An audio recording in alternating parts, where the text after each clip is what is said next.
in Spain, 1494, somewhere right around there. Islam was actually outlawed in Spain after the Muslims, the Moors, etc., had governed in excellent ways until their decline, obviously, for 600 years, right? And so when Columbus supposedly, the maps that he used were maps that were drawn by Muslims, and there were Muslims supposedly also along in that journey. But most times we get the we get the idea that it wasn't until later that slave trade and the rest of that has everything to do with what happened here. So in that first period of time, in that first period up to the 1400s, there's no racism in the global scale or in the sense that we understand it. Those of us who are students of Imam Muhammad, we got the reading when he first published. I said the Dravidian roots of Aryan white supremacy, right? Speaking about how the Norsemen went down to India and then the children of light and the children of darkness. That's a kind of preto-racism as it relates to, or proto-racism as it relates to who we are and where we are. But the principle is the same. And we say again, life is a series of repetitive events linked by a chain of recurrent relations. So don't think that we're saying that there was nothing like racism that ever existed there, but on the global scale, and that is impacting us today, chattel slavery, when we get to that, you'll also recognize that's a whole new era. When you talk about American racism, it's a racism like no other racism anywhere. But so now let's move on. In terms of that history, there is from the 1500s, right? 1500 are that 1400 series, so you call it the 15th century. That 1416 to 1600, so you begin to get the Ham, the myth of Ham, right? Ham, Shem, and Japheth, the sons of Noah, each one of them responding differently to Noah's drunkenness, nastaghfirullah. But Ham, the one laughing at him, and so he was the one that was cursed because of what he did, according to those stories. So the curse of Ham became a rationalization for the enslavement of Africans, and that's when you get this 15th to the 17th century quote-unquote slavery or racism in that sense. Most of us, I know in the Nation of Islam, we got 1555 as when the first slaves were brought here, and they came before Columbus. I think they put it at 1619.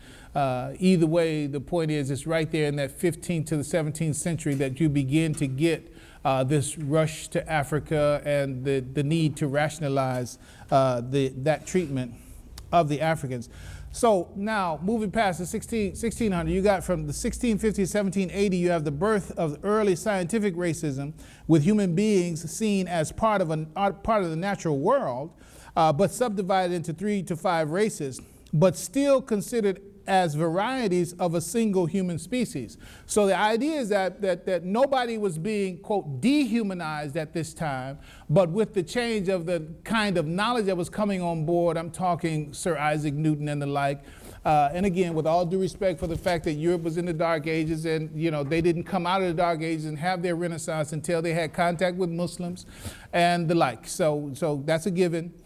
So let's just stay on the line where we're focused on the line of just understanding where American racism came from and how racism in the West achieved its, or at least this part of the expression of it, achieved its stature. So that is, so there was the idea of now nature is to be studied. They had this, the whole idea during this period was the desacralization of nature. Because they had been restricted by the church in studying so many things. You have to think about and look into Copernicus, and you have to look into Galileo, and look into the Inquisition, look at the treatment that science was being given and how scientific insights were being repressed at one point. But then when the Enlightenment came up, science sort of set itself free from the church, and it began to respect the fact that it had the right and the freedom to investigate all things. So the desacralization of nature means that we can study anything and everything. So the natural world became available for inquiry. at this period of time, this 1650 to 1780. So human beings were also a subject of study at that time. And so since this is the beginning of man beginning to look at himself and study himself, at least for the West, and looking at yourself, because, you know, I got to keep mentioning these things, because if you don't mention, people think you don't know. But as relates to, you know, that the Egyptians, who are Africans, by that label, but again, now, you know that Africa is a name that came from a white explorer, right? Leo Africanos, Scipio Africanos, so even when you call yourself African, you still call yourself by a white man's name. But and even when you call yourself black, you still call yourself a Negro.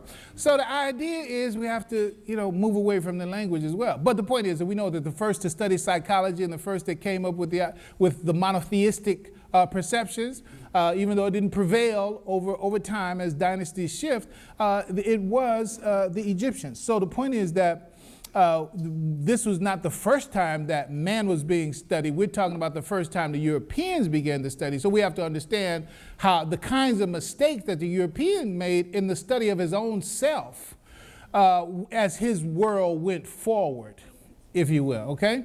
So pseudoscience was a part of it, but at least there was a point in time where human beings began to be studied like all other phenomena in nature. And so the human beings were subdivided into different groups, but they were still all human. That's the point. They were still all, at that point, 1650 to 1780s, correct?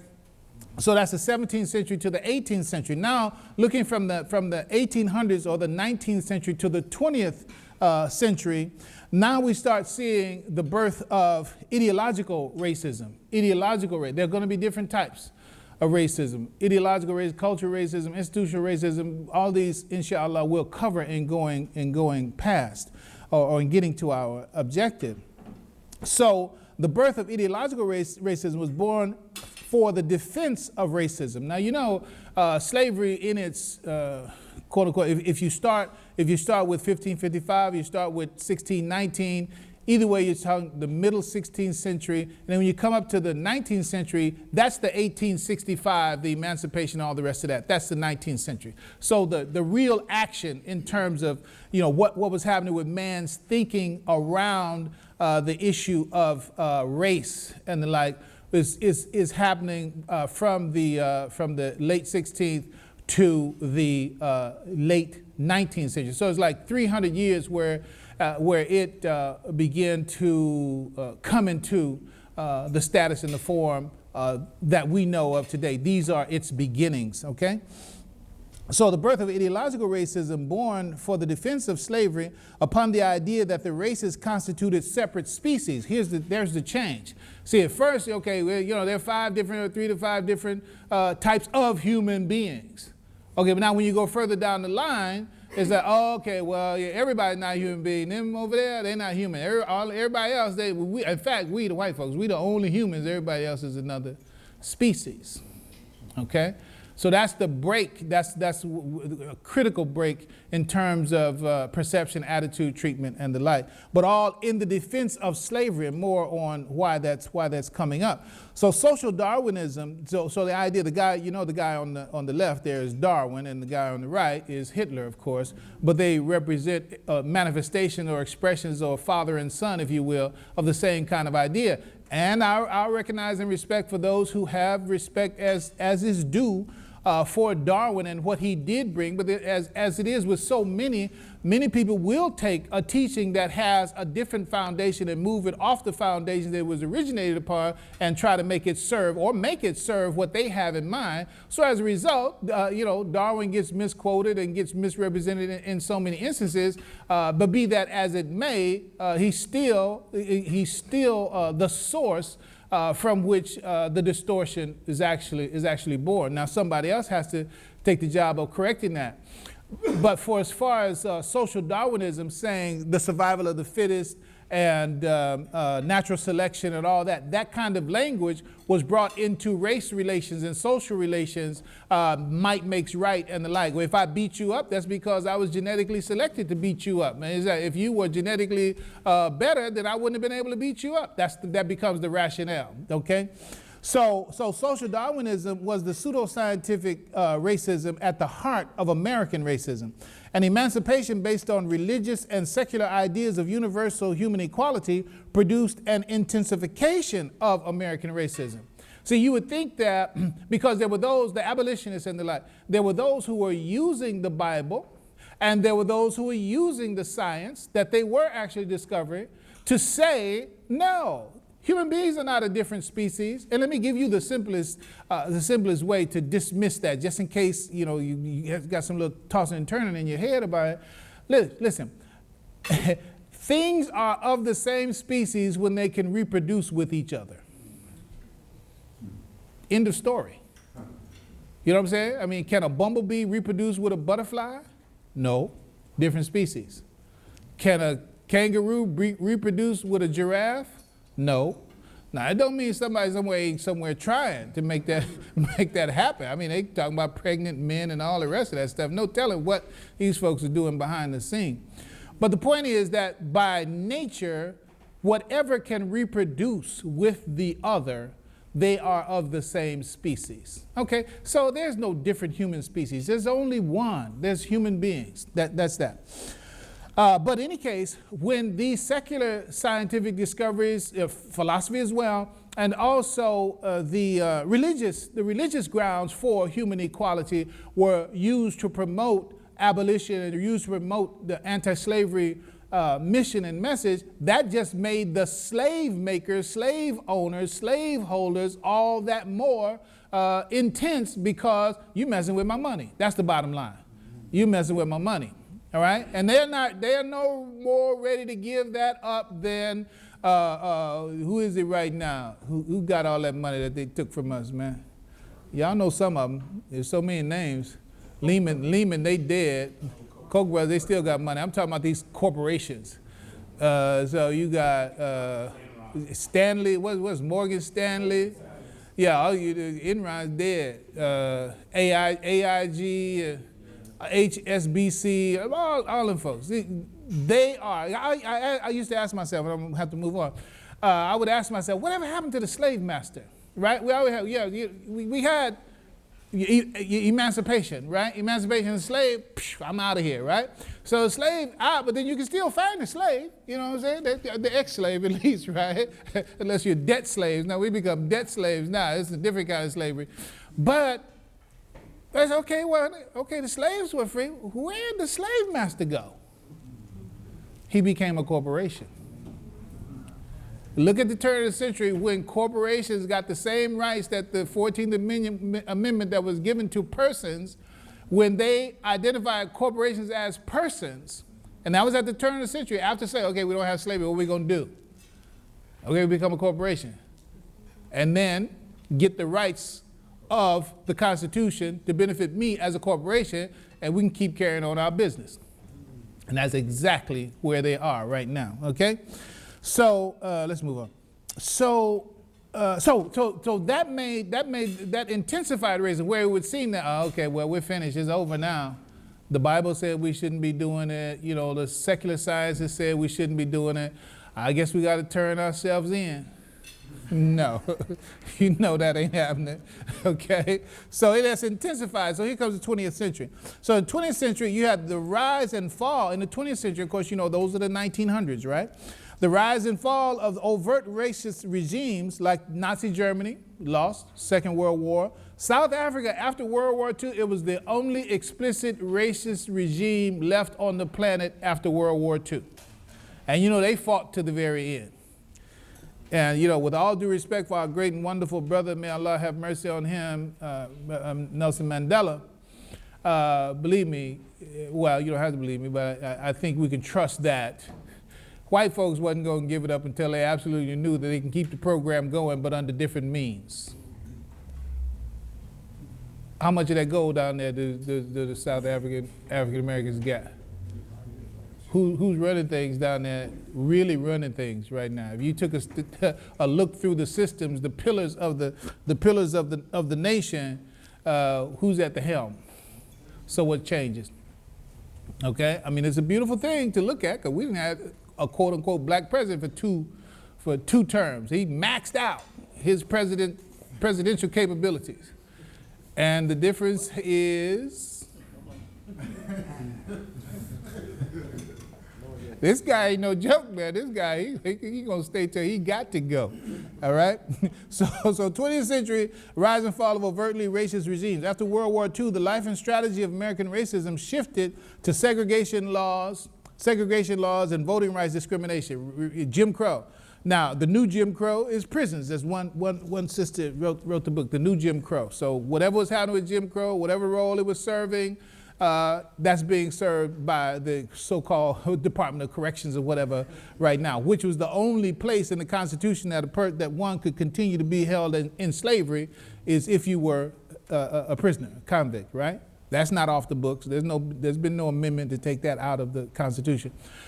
So far as far as that aspect is concerned, but now again, life is a series of repetitive events linked by a chain of recurring relations. What's happening with voting rights and voting discrimination and obstruction to voting capabilities of African Americans right now? They have this thing called gerrymandering, right? I mean, you got the red Capitol Hill right now. So how they do it? They redistrict. They redistrict the certain areas. They just redrew the boundaries. All y'all's votes is in here and all these other votes is out here. I mean, just look at it. I mean, they just straight do it. All right? So the whole poll tax, literacy tax, right now the issue of ID, a student ID is no good. You got to have this. It's the same game by a different name that was happening from the beginning. So these are things that we do have to be aware of, and I'll just hit it and move on. It's like, I'm not saying that we only have to operate on one front. You have to operate on multiple fronts, but you have to, the drive for, the rationalization for, or the reason why you do and the strategy behind a particular tactic has to be based on a larger view of the situation, and not you put all your eggs in one basket and just have only one tactic and the like. And get rid of all tactics, I'm saying this to do, get rid of all tactics that are counterproductive. You go and shoot 2 police, and that changes what? What does it change? It makes it worse for you. So all that idiotic stuff, man, you gotta cut that loose. That's not gonna change, that's not gonna fix it. It will make things worse. Okay? Henry David Thoreau, we cited in one of our Juma, a natural philosopher, one of those that would fit into this secular science that is, calling against that. He said there will be 1,000 people chopping at the branches, but only one working at the root. And this statement is actually taken relative to economics, because he also says that by helping somebody economically, you may actually be making things worse. Now, people can interpret this in so many ways. And of course, the racist is going to interpret their way, whoever that might be. But it is a true statement, I believe, where it says, teach a man to feed a man a fish and you feed him for a day. Teach a man how to fish and you feed him for a lifetime. Well, okay, well, in the same way, if people keep helping you do things and you never learn how to do it for yourself, that's making things worse, because you'll create a helpless, dependent subsequent generation. All right? So the root of the problem is what we're talking about. We're not talking about branches of the problem. The quote-unquote justice system, that's a branch of the problem. We got the problem in all these various institutions. So in the 1960s, post-1960s, after the 1960s, America began to suppress overt racism, meaning that, okay, let's scale back this racist behavior, y'all. You know what I'm saying? You done killed John Kennedy, killed Martin Luther King Jr., you killed Malcolm. You can say whoever did, you killed him, you know you did. And then you have, who else we got? You got Medgar Evers, you got all these assassinations, Goodwin, Schwerner, Cheney, all the different deaths around the 60s, Robert Kennedy, John Kennedy.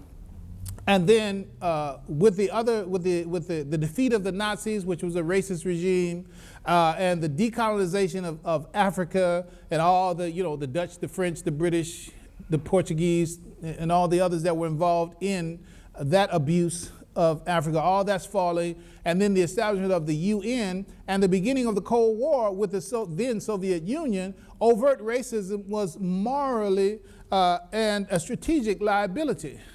You know, with the Sony release, right, of the Sony hack, and those emails that came out, I'm about to go have dinner with the president. What you think?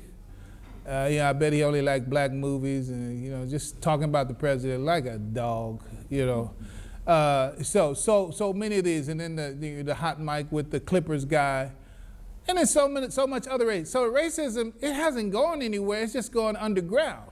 So it's just like, you know, it's not nice to talk that way in public. So you have to get ambushed in private to say what is actually on your mind and in your heart in terms of that. So post-60s, that kind of mentality was suppressed. So what has happened now in the 21st century, we're dealing with cultural racism. We're dealing with cultural racism. And you know, that racism that on the first order, meaning that when you hear this